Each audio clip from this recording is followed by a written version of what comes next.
Hi everyone, it's Heidi from flutterbyheidi.co.uk. I'm Heidi Smith. I'm an independent Stampin' Up! Demonstrator based in the United Kingdom. And today I thought we would play with the lovely Irresistible Blooms, which is an online exclusive. So it's not in a catalogue, it's only available online, but you can find that on our Stampin' Up! Website. It's a beautiful stamp and die set, as you can see here. Lovely dies, and these shapes are some of the ones that you can cut out. So as well as cutting out the flowers and leaves, you've actually got these accent pieces as well. There is paper, which when I was videoing was still available, which is 6x6 paper, and you've got leaves that can be cut out, flowers that can be cut out, all double-sided, lovely panels, super trellis effects, watercolour effects, leaves. Obviously I've turn that, there you go, that would help, wouldn't it?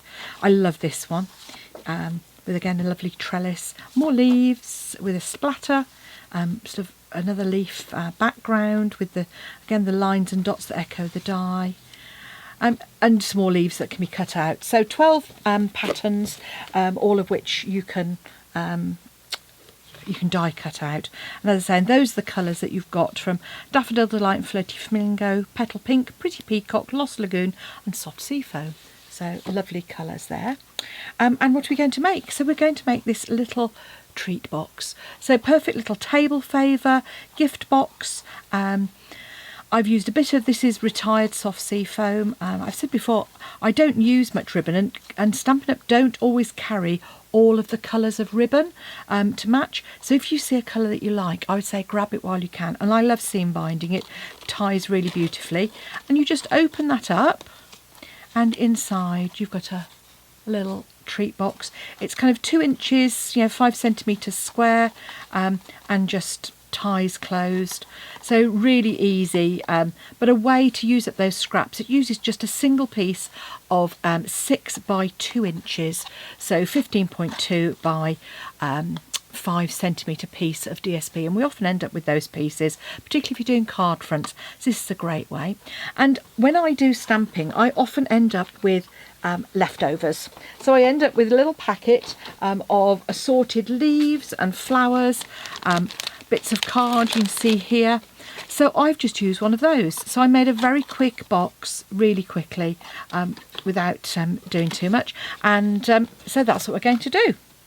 So having used the soft sea foam, I thought I'd go for the petal pink and this lovely stripy one, because that's what I had a scrap of, and it also coordinates beautifully with this petal pink ribbon, and this comes in a duo, so you get 2 packs, two spools of ribbon, the petal pink and then the lemon lime twist. It's here in the catalogue, which doesn't show it off to its best, so you get kind of 9 meters of each, so you get a lot of ribbon in one pack, but you get this sort of narrower and the wider one, so really useful. And then for the flowers, I just thought we would die cut some from the DSP for this one. So let's get started, and I'll show you how those coordinate.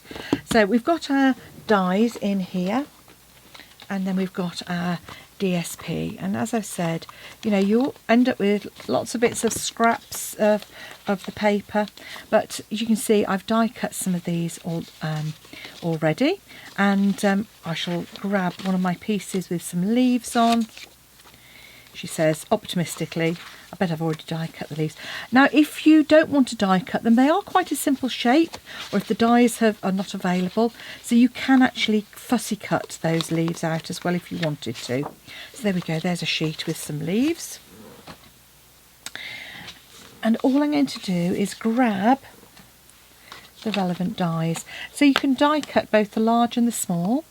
So those are my 2 flowers, and those are my 2 leaf dies that I'm going to use. I've already got to cut the bits of post-it note tape. When I'm die cutting the flower, you can cut out these ones. I haven't bothered, I'll be quite honest with you.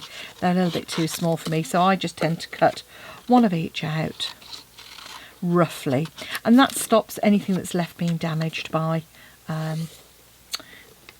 when we die cut.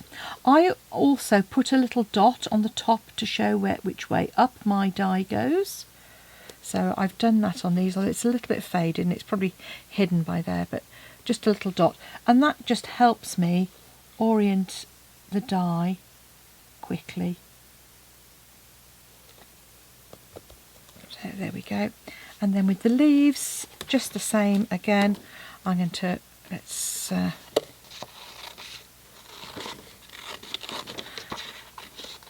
grab this piece that's got one of each on.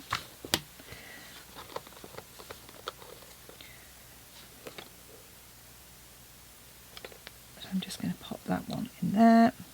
Now that to me is quite close with that one. So I'm actually not going to cut that at the same time, because what I don't want is for that to shift and then knock into the other one.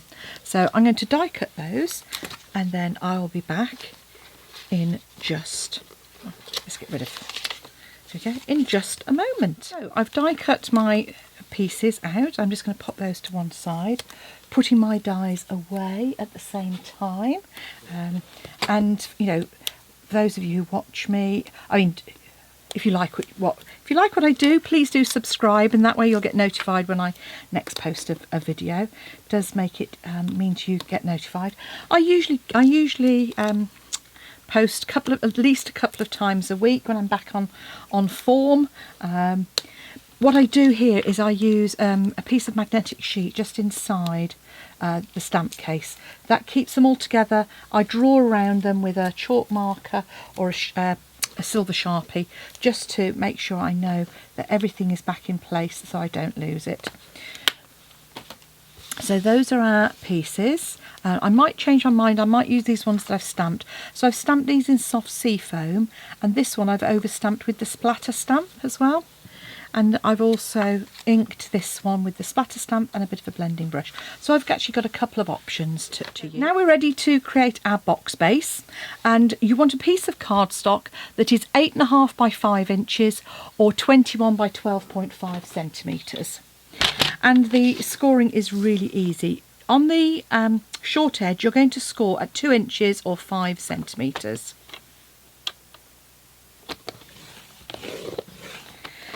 Then turn it so that shorter section is towards the bottom, and score from the score line, or to the score line from the bottom, at 5, 2 inches, at 10, 4 inches, at 15, 6 inches, and at 20 or at 8 inches you're going to score all the way top to bottom. So that's the only place you score top to bottom. The other thing you're going to do is at 2.5 centimetres you're going to mark just a little mark there, or at 1 inch, and at 12.5 centimetres you're going to make another little mark on the top edge as well.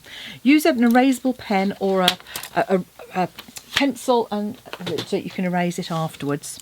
And then you're going to score diagonally down to where those score lines, the bottom ones, meet.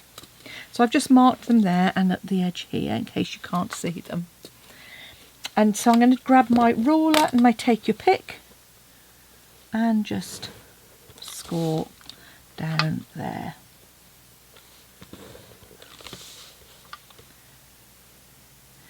If you haven't got a take your pick or an embossing tool, then you could use your bone folder. You could pop it in your trim. It's just a slightly more tricky one on this one, and you'd certainly need your marks there to help line it up on the track.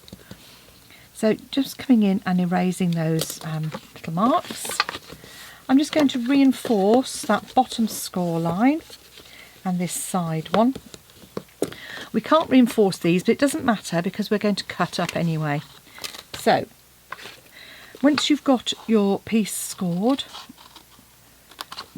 cut from the bottom up to the score line and just chomp those. And this outer one you're actually going to want to bring at quite a sharp angle, like so, because it's got to join a diagonal. So just cut up to the score line. And I'm just cutting straight up on all of these. And then once I've done that, I can then reinforce my diagonal score lines because it's released at the bottom here.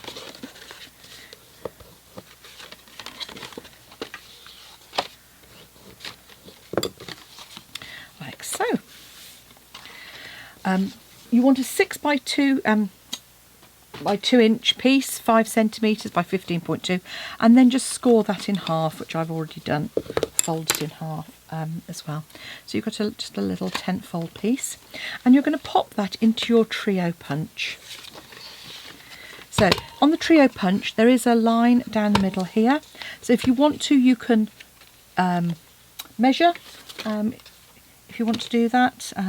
I'm just going to pop my ruler across, make sure it's nice and flush, and punch through, and you get this little one. What you can then do if you want to, which I might on this one, is just punch the end of that. Now if you want to get that exactly the same, you just flip it over like so. Then you get that really pretty little finish as well. Okay, so now we need to make our box. I'm going to use, because I want to grab quite quickly, I'm going to use my Stampin' Seal Plus on here. And where I've gone over, I'm just going to fold that in because I want that to grab as quickly as possible.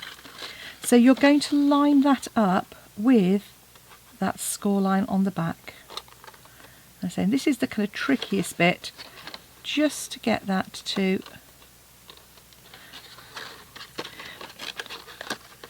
fold the sides in, it just helps you line it up at the bottom. And